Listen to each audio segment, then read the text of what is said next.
wabarakatuh. Selamat datang kembali di channel Adi Setiawan.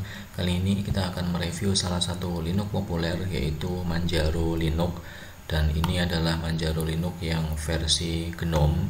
Dan tentang Manjaro sendiri, Manjaro adalah salah satu Linux yang menggunakan basis Arch Linux, sehingga secara update Manjaro akan memiliki durasi update atau memiliki kecepatan update yang luar biasa seperti halnya Arch.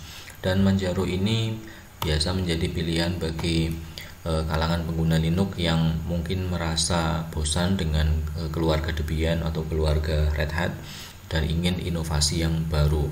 Dan mari kita bahas terlebih dahulu tentang Manjaro. Dari Manjaro sendiri, secara popularitas dia menempati peringkat 2 di ranking DistroWatch. Dan ini ranking yang cukup impresif karena secara umur dia masih baru, jauh dibandingkan Linux Mint atau Ubuntu yang sudah muncul lebih lama. Dan kita mulai dari yang something new di sini, di aplikasi bawaan Manjaro Linux versi Mikah yang saya install di VirtualBox. Ini ada aplikasi MN Tray yang gunanya untuk mengupdate berita terbaru tentang Manjaro. Kemudian dari sisi browser, seperti biasa yang ada di Linux selalu diawali dengan Mozilla Firefox.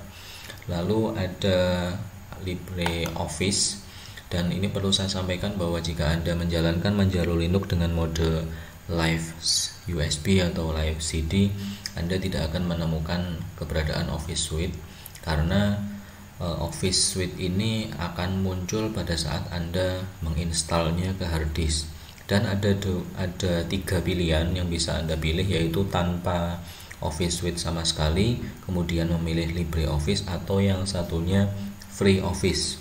Nah, tinggal selera Anda seperti apa. Kalau di antara 3 itu, antara tidak sama sekali, Libre dan Free, tentu saya memilih LibreOffice, hanya masalah selera saja. Kemudian di bawaan Manjaro sendiri terdapat aplikasi Glade. Ini gunanya untuk mendesain user interface, mendesain aplikasi dari sisi user interface yang basisnya GTK. Tentu ini akan cocok untuk Anda yang programmer dan ingin membuat aplikasi di Linux. Lalu dari sisi multimedia player sendiri, di sini sudah ada Lollipop untuk memutar musik dan GNOME Video untuk memutar video. Lalu yang paling asik dari Manjaro ini adalah keberadaan layout switcher. Nah, dimana dengan menggunakan layout switcher ini kita bisa mengcustom tampilan Manjaro GNOME ini khususnya dengan sangat mudah. Secara default tampilannya seperti ini, tetapi jika kita ingin tampilan yang lebih tradisional, kita bisa mengapply-nya dengan sekali klik. Ini mengingatkan saya pada Ubuntu Budgie yang sama-sama seperti ini. Dengan sekali klik bisa mengubah tampilannya, termasuk jika ingin tampilan yang ala-ala Mac, maka kita juga bisa memilih dengan klik Manjaro yang bagian modern. Nah, yang pop-up muncul itu tadi adalah Mint News yang gunanya untuk mengupdate berita.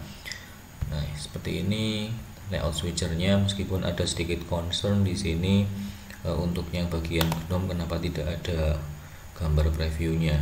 Padahal kalau di-apply tetap bisa kita aktifkan mode GNOME. Nah, mode minimalis seperti ini bisa membuat Anda lebih fokus dalam bekerja. Kemudian selain menggunakan layout switcher, kalau pengguna GNOME biasanya harus menginstal GNOME Tweak. Nah, di Manjaro ini sudah ada GNOME Tweak-nya secara default, sehingga Anda bisa dengan mudah langsung melakukan kustomisasi tampilan. Saking mudahnya, siap-siap saja Anda terjebak pada mengubah tampilan di awal, karena di sini cukup banyak pengaturan yang bisa dilakukan, mulai dari mengubah ikon, kemudian shell-nya apa, font dan sebagainya. Masuk dari sisi window, mau center new Windows itu juga bisa. Misalnya ini, jika center new Windows, maka semua window yang muncul di layar akan otomatis ada di tengah-tengah layar persis. Dan di terminal Manjaro versi Mikah ini secara default kita tidak menggunakan bash sebagai shell terminal bawaan, tetapi ini adalah ZSH. Dan kenapa kok bukan bash seperti yang biasanya? Karena biasanya pun para pengguna Manjaro, khususnya di kalangan programmer, mereka lebih menyukai ZSH daripada bash karena ZSH mudah untuk dikustomisasi, mudah untuk diinstalasi dengan tema-tema yang menarik sehingga tampilannya akan jauh lebih berwarna daripada ketika menggunakan bash. Ini kelebihan ZSH dan perlu kita apresiasi, Manjaro begitu menampung selera dari penggunanya. Lalu dari sisi cara install sendiri, karena ini bukan keluarga Debian, tentu saja kita tidak bisa melakukan sudo apt install, tidak bisa melakukan sudo dnf seperti keluarga Red Hat atau Fedora. Tapi di sini kita menggunakan sudo pacman -s, kemudian nama aplikasi yang mau kita install seperti apa. Misalnya mau menginstal transmission, tapi transmission di sini sudah ada bawaannya, jadi ya silahkan jalankan dengan perintah sudo pacman -s.